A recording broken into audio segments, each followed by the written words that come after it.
Good morning, class!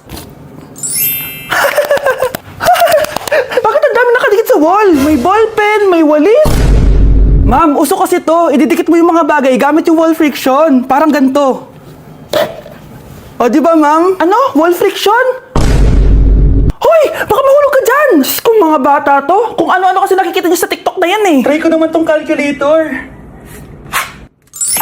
Ang saya! Tingnan niyo, dami ng gasgas ng wall, oh. Tanggalin niyo na yan. Kung hindi, i-absent ko kayong lahat. Guys, si ma'am naman na idikit natin sa pader. Hoy, mangulong niya kayo. Ma'am, huwag kang matakot, ma'am. A few moments later. Hoy, ibaba niyo ako dito. Guys, dismiss na daw tayo, sabi ni ma'am. Uwian na. Hoy, isusumbong ko kayo sa principal. Ayoko talaga sa kanya. Bes, ayan siya, oh, yung pet peeve mo. Hi. Panira ng araw. Okay, class, break time muna tayo. Hala, naiwan kayo ba ang pagkain? Scarlett, to, may sobra pa ako. Baka gutom ka na. Talaga? Bibigyan mo ako? Oo, ano ka ba? Gusto ko maging close tayo. Parang bumabait tong pet peeve ko, ha. Hala, may quiz pala tayo. Bes, sabay tayo mag-review mamaya, ha? Naku, sorry, Bes. Kakain kasi kami ng jowa ko mamaya. Di mo ba kaya mag-isa? Ano ba yan? Ako na lang, sabay tayo mag-review. Tsaka, may reviewer din ako dito, oh. Ayan na naman siya. Sure ka? Ako talaga gusto mo kasabay mag-review? Oo naman, ba't naman hindi? Idol nga kita kasi ang talino mo eh. Sige na nga.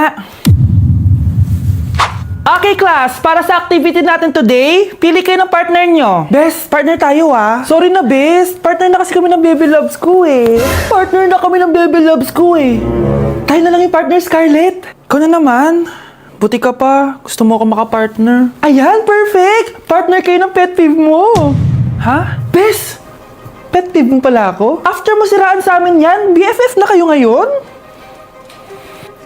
Samantha!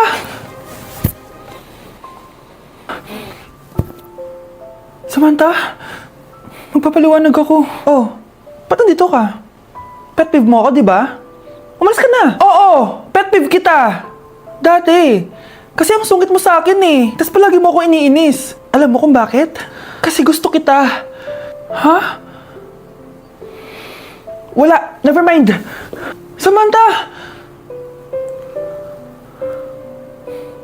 Nandito ako sa Japan at kakain tayo kasi di ako makatulog guys. Time check 1 AM na. Imbis na natutulog, kakain tayo. Buti na lang talaga sobrang lapit lang ng Family Mart sa hotel namin. Ito yung hotel namin, tapos ito lang yung Family Mart. Diba sobrang lapit? Sobrang daming pwedeng bilhin oh. Daming onigiri oh. Kuha tayo neto. Mukhang masarap tong chicken and vegetables. Hindi naman ako sobrang gutom. May mga gusto lang ako itry. Kuha tayo netong favorite kong drink. Try naman natin tong blueberry na flavor. Tapos ganito din yung Yakult nila dito. Actually, pampatulog pala to. Akala ko Yakult talaga siya. Ito muna bibilin ko dito, hanap tayo ng 7-Eleven. Eto guys, may nahanap ako 7-Eleven. Parang masarap to oh. Mukha siya lasagna. Tikman natin. Dito na lang natin siya kainin sa labas. Parang fantasy din kumain dito sa kalsada nila. Sobrang safe dito sa Japan, promise. Unahin na natin tong sushi. Alam nyo ba, kahit maglakad kayo mag-isa dito, sobrang safe, promise. Walang mga haras sa inyo. Walang kriminal, ganyan. Kaya ang sarap maglakad sa labas kasi alam mong safe ka, di ba? Tapos, sobrang babait pa ng mga Japanese. Swear. Pero sabi naman ng ibang Japanese, parang mas lang nila yon, pero ang totoo, ginajudge ka nila. Pero be, at least, di ba, mabait sila. Di kagaya na pumunta ako ng Hong Kong, sobrang susungit ng mga tao, sisigawan ka pa. Kapag may hinahanap ka, talagang tutulungan ka nila. Tapos palagi silang nakasmile. Kaya promise, Japan talaga yung favorite country ko. Last bite. Okay, next natin itong parang lasagna. Guys, sobrang bango. Sobrang sarap ng itsura niya. Tikman na natin. Ang sarap! Ito din yung gusto ko sa Japan. Sobrang sarap ng mga pagkain nila. Like, be, promise. Wala pa kami natitikman dito sa Japan na hindi masarap. Kaya every time na pupunta talaga kami dito, promise na yon, natataba kami. Pero okay lang, Japan to eh. Alam nyo, minsan, naisip ko na dito na lang kaya kami tumira. Pero ang naririnig ko sa ibang foreigners na nakatira dito, masaya lang daw dito as a tourist. Pero kung dito ka natitira at mag-work, nakaka-depress daw, ganyan, nakakalungkot. Kasi sabi nila toxic daw yung work environment dito. Pero ako, kung titira ako dito, gusto ko forever tourist ako. Inumin natin tong Yakult na nakakaantok. Last bite! Pabalik na ako ng hotel guys and inumin na natin to favorite nating drink. Medyo malansa siya tas maasim. So yun lang guys, bye! Nay! Gutom na ako! Gusto mo na ito? Nakain ko na!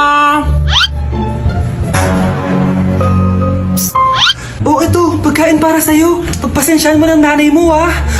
Salamat po. Sana ikaw na lang yung naging nanay ko. Hoy, anak! Pumasok ka nga dito! Sige na. A few moments later. Nay! Hindi ikaw yung tunay kong nanay? Ha? Ano ba nagsasabi mo? Bakit hindi nakalagay dito yung pangalan mo? Sinungaling nga papel na yan! Alam mo nga ako yung tunay mong nanay! Itapon mo na nga yan! Sabihin mo na sa kanya yung totoo! Anong totoo? Na ako! Ang tunay mong nanay! Ikaw yung tunay kong nanay? Nagpapatawa ka ba? Eh sa akin lumabas yan eh! Ano ba talaga? Magpa-DNA test na lang tayo! Malalaman ko na kung sino totoong nanay. Ang tunay mong nanay ay... siya! Siya yung nanay ko? Hindi pwede to! Ayoko! O diba? Tama ako? Ikaw na lang nanay ko! Ampunin mo na ako! Huwag ka na makulit! Palayasin mo na yan! Ayaw kita maging nanay! Ang sama ng ugali mo! Palimus po! Sino ba tumahingay na to?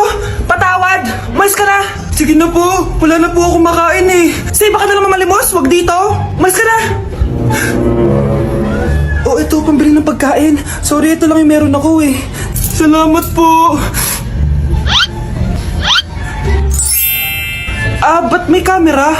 At dahil mabait ka, meron kang 1,000 pesos! Thank you po! Ba't ang ingay doon? Ano yun? Kailangan lang mo daw ang mga kagaya mo. Mabait at may puso. Hoy, hoy! Ano yan? Live vlogger po ata sila. Ayan guys, yung mataray na babae kanina. Anong sabi mo? Umalis na nga kayo dito? Layas! Nay! A few moments later. Uy, Mare! Mare! Sikat ka na! Ang sama daw ng ugali mo! Ha? Hindi totoo yun! Alam mo yung mga fake news, di ba? Ang bait ko kaya. Tignan mo na lang, Mare! Fake news lang to. Totoo nga! Di pwede to! Palimus po! Hoy, ikaw! I-delete mo na yung video na yun! Ano pa pinagsasabi nyo? Kunwari ka pa, ha? Eto ka! Hoy, hoy! Ano yan? Wala to, Kap! Huwag ka na magsalita! Sumama ka na sabi sa presinto! Wag po! Magbabago na ako! Anak! Anak!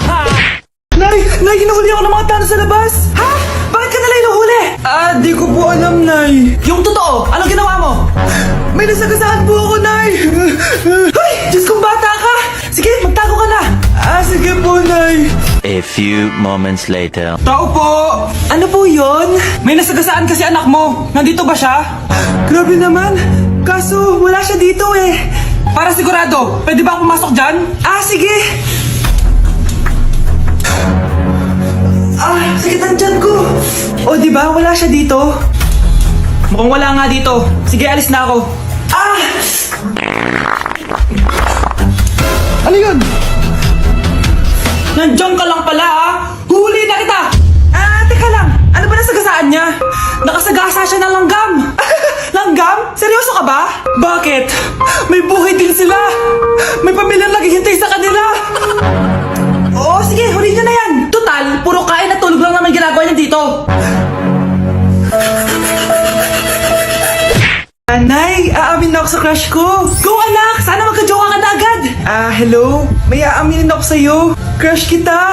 Crush mo ako? Yak, kadiri ka. Di kita gusto. Nay, na-reject ako. Sakit. Ganyan talaga anak. Hanap ko na lang ng iba. Marami pa dyan. A few moments later. Ang baba mo naman. Single ka ba? Oo. Gusto ko na magka-jowa. Ako, pwede ako maging jowa mo. Sige, so tayo na? Oo, sinasagot na kita. Yes, may girlfriend na ako! Nay, may good news ako sa'yo. May jowa na ako! Talaga ba anak? Parang ang bilis naman. Siyempre, Nay, ang pogi ko eh. Nay, nasa labas siya. Sige anak, papasukin mo. Hello po tita. Mare? Mare? Magkakilala kayo? Oo anak, kumari ko yan eh. Pero Nay, jowa ko siya. Di pala tayo pwede. Hanap ka na lang ng iba. Ayoko na magmahal.